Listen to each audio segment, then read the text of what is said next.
Bonsoir à tous, soyez les bienvenus sur Maritima TV. Vous le voyez, on profite de l'extérieur de nos nouveaux locaux à Provence Studio à Martigues. On profite aussi de la belle lumière de fin de journée pour vous proposer notre journal. Nous sommes le mercredi 13 novembre et à la une, le procès du drame de la rue d'Aubagne, vous savez, qui se poursuit. Parole était donnée aux experts aujourd'hui. Le scénario retenu des effondrements d'immeubles à Marseille a été dévoilé ce matin en séance. Le 5 novembre 2018, l'immeuble 65, celui qui était habité, serait tombé en premier, entraînant dans sa chute le numéro 63, la rupture d'un poteau dans la cave ou l'effondrement du mur séparatiste entre les deux immeubles aurait entraîné le drame. Selon les experts, les immeubles étaient voués à tomber compte tenu de leur état. Je cite, « Tous les feux étaient au rouge », ont-ils affirmé. Alors je vous propose de revenir sur la journée d'hier lors de ce procès. Pendant près d'1h30, le président du tribunal a refait la chronologie des différents signalements sur les numéros 63, 65 et 67. En l'espace de 15 ans, 9 expertises ont été diligentées, également plusieurs batailles judiciaires entre les propriétaires des immeubles, mais aussi des mises en péril suivies de différents travaux. Les derniers mois avant le drame, tout s'est accéléré. Les alertes données par les locataires du numéro 65 en témoignent. Cassandra Mourou. En mars 2018, pour la première fois, une porte reste bloquée. C'est le premier signalement de la sorte. En octobre, Marie-Emmanuelle Blanc, locataire au 5e étage, contacte son propriétaire car elle constate de nouvelles fissures au niveau du toit. « Il pleut dans mon appartement », écrit-elle, et elle ajoutera une phrase tristement prémonitoire « en attendant que le toit me tombe dessus ». Après avoir été évacués fin octobre, les locataires regagnent l'immeuble après des travaux d'urgence. Mais les alertes de la part des habitants continuent et sont très inquiétantes. Des vitres qui explosent, de nouvelles fissures et des portes encore bloquées. La veille de l'effondrement, une locataire très inquiète quitte les lieux et sans le savoir sauve sa vie. À 5h du matin, le jour du drame, Marie-Emmanuelle Blanc contacte les marins-pompiers depuis son appartement du 5e étage. L'interlocuteur assure qu'un immeuble, ça ne s'effondre pas comme ça, mais lui propose tout de même d'envoyer une équipe. Elle refuse, rassurée par le marin-pompier.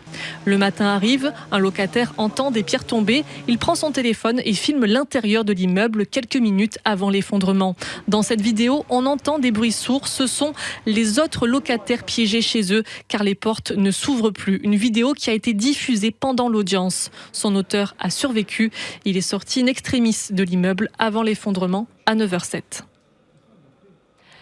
Ce procès doit durer jusqu'au 18 décembre. À Marseille, une femme décédée ce matin sur les rails du métro. La ligne 2 a été interrompue temporairement entre les arrêts Perrier et Sainte-Marguerite. L'alerte a été donnée tôt ce matin à 8h30. Le bataillon des marins-pompiers de Marseille s'était rendu station du rond-point du Prado pour secourir cette personne tombée sur les rails, je vous le disais, puis percutée par le métro. Il s'agit d'une femme d'une quarantaine d'années, retrouvée en arrêt cardio-respiratoire. Elle n'a pas pu être ranimée par les secours.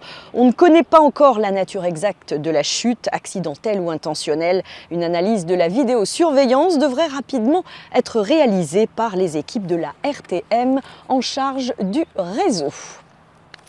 Marseille, toujours, un homme interpellé après la dégradation d'une stèle à Saint-Charles. Les faits ont eu lieu dans la nuit de dimanche à lundi. Le quadragénaire, identifié notamment grâce aux images de caméras de vidéosurveillance installées sur le parvis de la gare, a été jugé aujourd'hui en comparution immédiate. Cette stèle en hommage aux victimes des attentats avait été installée, je vous le rappelle, sur le parvis de la gare Saint-Charles où deux jeunes femmes, deux cousines, Laura Pommier, 22 ans, et Morane Harel, 20 ans, avait été poignardée à mort le 1er octobre 2017. L'auteur de l'attaque avait alors été abattu par les forces de l'ordre.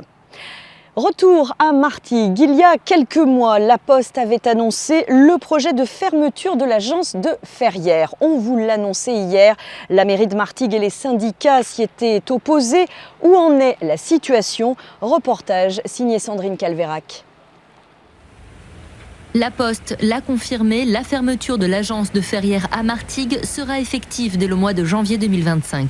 Monsieur le maire Gabi Charroux a tenté depuis un mois d'avoir une réponse de la Poste concernant ce projet parce qu'il n'a jamais été enterré, sans réponse. C'est dramatique, d'autant plus que nous avons déjà perdu le bureau de la Vera et que là, c'est quand même un grand bureau. Pour certains Martégots, c'est même ce qu'ils appellent la poste principale et qu'il est, disons, entouré de cités avec une population précaire qui a énormément besoin des services postaux.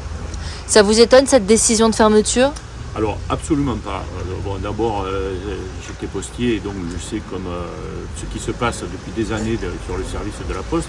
Mais quand je vois dans quel état sont les bureaux de la Côte Bleue qui ferment, tous les jours il y a un bureau qui ferme sur la Côte Bleue parce qu'on fait tourner le personnel, le peu de personnel qu'il y a, on le fait tourner sur tous les bureaux de la zone. La cause, entre autres, ce serait le prix du loyer. Quant aux Martégots, ils accusent le coup. Qu'est-ce que ça change pour vous ? Ah ben beaucoup. Attendez, parce que là, on peut se garer comme il faut, etc. Et puis c'est près de notre domicile. Et je vois pas pourquoi les fermer. Parce qu'il y a toujours du monde, hein. On va devoir se déplacer, aller plus loin. Ah, franchement, elle est bien cette poste. Ça serait dommage qu'elle ferme. Parce que sinon, on descendra en bas, Jonquière, à pas de place. C'est loin. C'est compliqué. Le comité de vigilance postale a annoncé continuer de se mobiliser et sollicite le soutien de la population. Sachez qu'il y avait 3 bureaux de poste à Martigues. Dès janvier, il restera les bureaux de Jonquière et de Croix-Sainte. On reste à Martigues où l'hôpital des Rayettes a fêté hier ses 50 ans et la CGT s'est invitée à la fête. Ils étaient une 60aine à répondre à l'appel devant la halle où était organisée une soirée pour ce 50e anniversaire. L'objectif, marquer le coup pour demander 170 millions d'euros et 90 emplois jugés nécessaires à la prospérité de l'hôpital selon les syndicats. Alors autant vous dire 2 salles, 2 ambiances. Dans la halle, les robes de soirée et les petits fours se sont entassés pendant que dehors, les CGTistes tractaient dans le froid. Écoutez-les au micro de Joey Temple. C'est important d'expliquer les enjeux qu'il y a autour de l'hôpital, qui avec des nouveaux emplois et les revendications de 90 emplois et 170 millions, c'est important que ceux qui y assistent le connaissent. Et pourquoi on revendique ça ? C'est pas pour rien, c'est bien pour répondre aux besoins de santé du bassin. Pourquoi c'est important de tracter justement auprès de ceux qui vont fêter l'hôpital pendant que vous êtes en train de batailler pour tout ce pourquoi vous êtes là ce soir. Alors je nomme la qualité de la vie au travail, c'est le thème de ce soir, donc une fête sur la qualité de la vie au travail. Pour nous, CGT, ça passe pour des moyens personnels, des moyens matériels, et voilà, c'est pas un pot qui va faire de la qualité au travail. C'est des moyens qui vont faire de la qualité au travail. Voilà pourquoi, pacifiquement, nous venons informer la population et les personnes qui sont invitées aux festivités de la revendication que nous avons faite auprès de l'ARS, 90 emplois et 147 millions pour financer les travaux d'agrandissement de l'hôpital.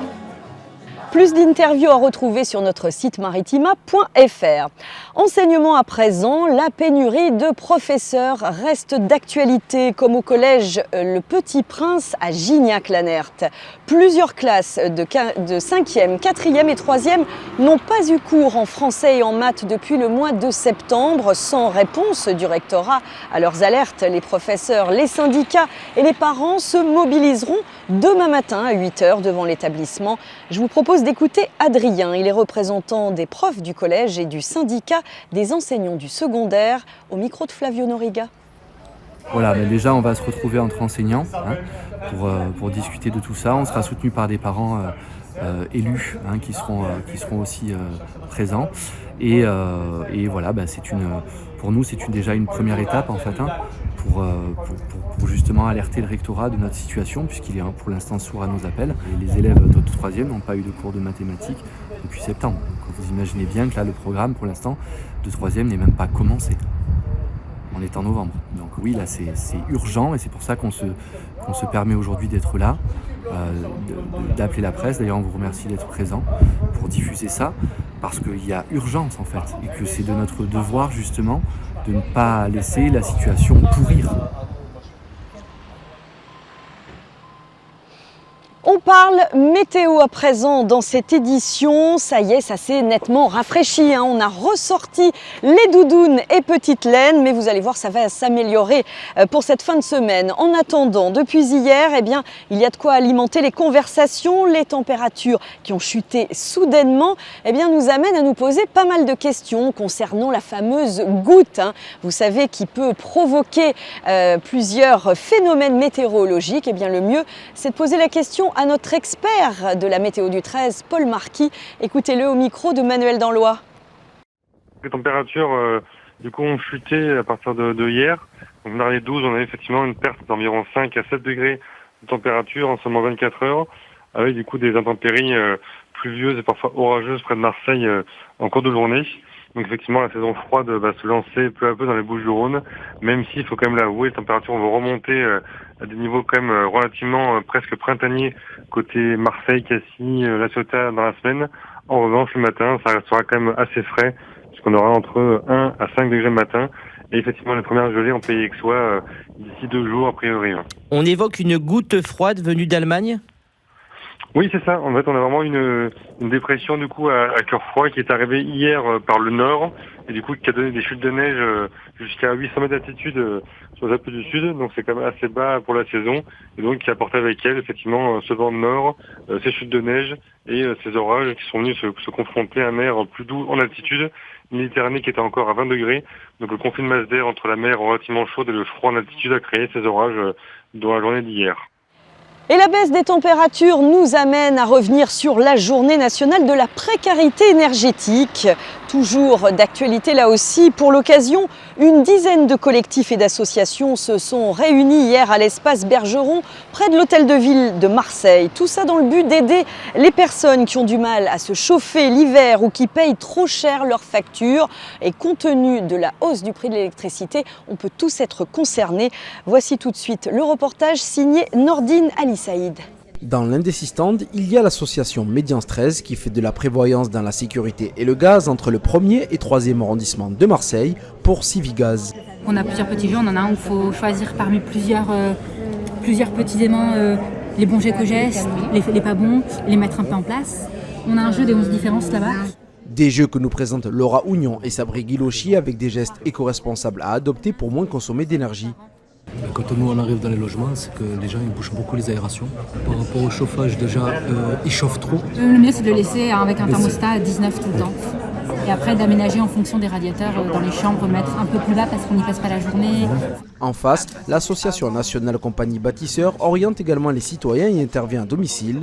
Réaménagement de pièces, réfection de peinture et toujours dans la transmission de savoir pour que quand on s'en va, les personnes elles sont en capacité de refaire par elles-mêmes. Cette journée nationale contre la précarité énergétique intervient alors qu'un habitant sur 10 en souffre dans la région PACA. Un dossier brûlant pour Sébastien Barle, adjoint à l'environnement à la ville de Marseille. On expérimente sur le territoire 2 dispositifs. Un premier qui est celui c'est le SLIM, c'est le fait d'aller repérer des ménages en situation de précarité énergétique, notamment des familles monoparentales. On en accompagne 500 par an. Et puis le deuxième, c'est un défi, celui de massifier sur un quartier, le quartier des Chartreux, en rénovant massivement 300 logements de propriétaires occupants. Selon la municipalité, 200 000 Marseillais vivent en situation de précarité énergétique. C'est donc 1 sur 5 qui souffre de froid pendant l'hiver et paye des factures trop élevées. Et toujours selon l'INSEE, la facture moyenne pour se chauffer est de 1 400 € par an pour les habitants de notre région, la région PACA. Allez, cap sur l'emploi à Marseille. Demain, plus de 2000 postes à pourvoir avec la 3e édition de la journée départementale de l'emploi en Provence. C'est demain à l'hôtel du département à Marseille. 2 nouveautés sont annoncées. Un corner, une femme, un emploi qui proposera des ateliers conseils sur les thèmes comme se déplacer ou encore solutions de garde d'enfants pour faciliter le retour à l'emploi des femmes. Et puis un corner Elle Close dédié cette fois aux entreprises socialement engagées qui réservent une part des heures de travail générées par la réalisation de marchés publics aux personnes en parcours d'insertion. Vous pouvez donc vous y rendre entre 9h et 16h30 demain. Cette journée est organisée évidemment par le département des Bouches-du-Rhône avec l'aide de France Travail.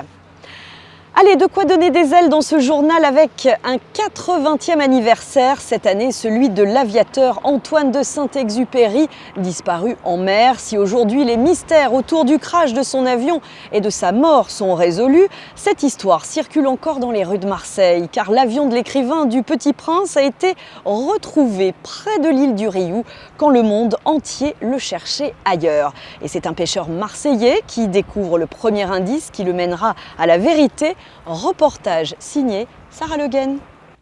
Le 7 septembre 1998, Jean-Claude Bianco, pêcheur marseillais, ne se doute pas qu'en quittant le port de Somati, il est en train de changer sa vie.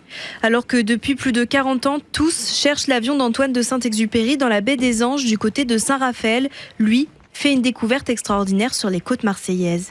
On va larguer le chalut au pied de l'île de Rioux. On fait un premier coup de chalut entre Rioux, Cassis-Sormiou. Une pluie épouvantable, un orage terrible. Et l'équipage se met à trier le poisson. Un moment après, mon second, qui s'appelait Habib, il y avait un petit maillon qui dépassait, qui a brillé, qui a attiré son regard. Je trouve une gourmette en argent et il me la porte à la passerelle. Je mouille mon doigt, je frotte, est-ce que je vais marquer Antoine? Puis la curiosité me pousse, Antoine comment? Alors je remouille mon doigt, je refrotte, et là apparaît de Saint-Exupéry. Qu'est-ce que c'est cette histoire? Destin ou coup du hasard, le pêcheur vient en tout cas de trouver le premier indice pour résoudre l'un des plus grands mystères de l'aviation. Mais cette découverte à cet endroit semble à l'époque impossible, une période que Jean-Claude Bianco a très mal vécue. Je remets aux affaires maritimes.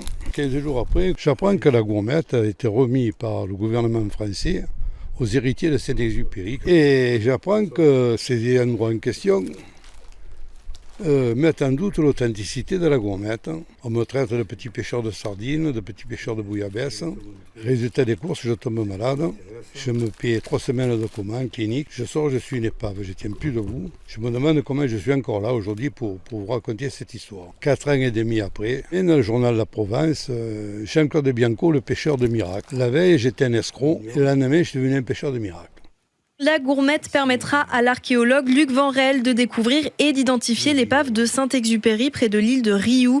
Aujourd'hui encore, le pêcheur n'en revient pas et continue de qualifier cette trouvaille d'intervention divine. Effectivement, une trouvaille bénie des dieux. Alors sachez que demain, vous entendrez dans notre prochaine édition Olivier Daguet, c'est le petit-neveu de Saint-Exupéry. Tout cela à la veille de la conférence organisée par Avions sans frontières sur la disparition du pilote. Ça se passera à la salle des Vignerons, près de l'aérodrome d'Aix-les-Milles, avec Luc Vanrel ou encore Jacques Pradel qui ont mené l'enquête. On y reviendra bien évidemment donc demain, bénéfice de cette soirée de gala qui permettront à l'ONG de poursuivre leurs activités humanitaires dans les Bouches-du-Rhône et à travers le monde.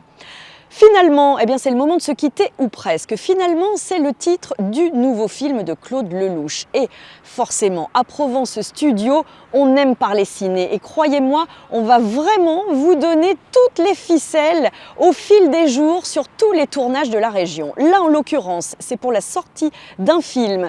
Celui donc de Claude Lelouch, je vous le disais, c'est son 51e long métrage. Le réalisateur a 87 ans et pour la première fois, il avait face à lui, devant la caméra, Cadmerade. Alors, voici tout de suite leur confidence au micro de Jeff. C'était en avant-première au cinéma Le Cézanne à Aix-en-Provence. J'essaye modestement, à mon niveau, à moi, de reconstituer des moments de vie pour transmettre aux gens qui sont dans la salle et qui ont des soucis, qui ont des emmerdes, qui viennent pour rêver. Il ne faut pas oublier que les gens qui vont au spectacle, qui vont voir les artistes, les gens se consolent de la vie avec les artistes. Les artistes, nous, on est les chouchous du bon Dieu. On reçoit des informations qui nous permettent de faire rêver les gens. Et comme on le dit dans le film, on ne meurt jamais d'une overdose de rêve. Donc on a une responsabilité formidable. C'est formidable si pendant 2 heures, on peut permettre aux gens d'oublier leurs emmerdes. Et de les émouvoir aussi. Les émouvoir, parce qu'il y a beaucoup d'émotions dans le film. Oui, quand vous interprétez les chansons. Oui, et puis c'est des points de repère. Je sais bien que la vie est une course d'emmerdement au pays des merveilles. Et c'est cette course d'emmerdement que j'essaie de filmer. Nos hasards et nos coïncidences, finalement, ce n'était que correspondance. Finalement, c'est un élixir de bonheur à découvrir donc en salle, que ce soit au multiplex Le Palace à Martigues, au Pâté Plan de Campagne ou encore au Ciné La Joliette à Marseille. C'est la fin de ce journal, merci de l'avoir suivi. Très heureuse d'avoir partagé avec vous toutes ces infos au cœur de Provence Studio à Martigues. Très belle soirée à tous, à demain.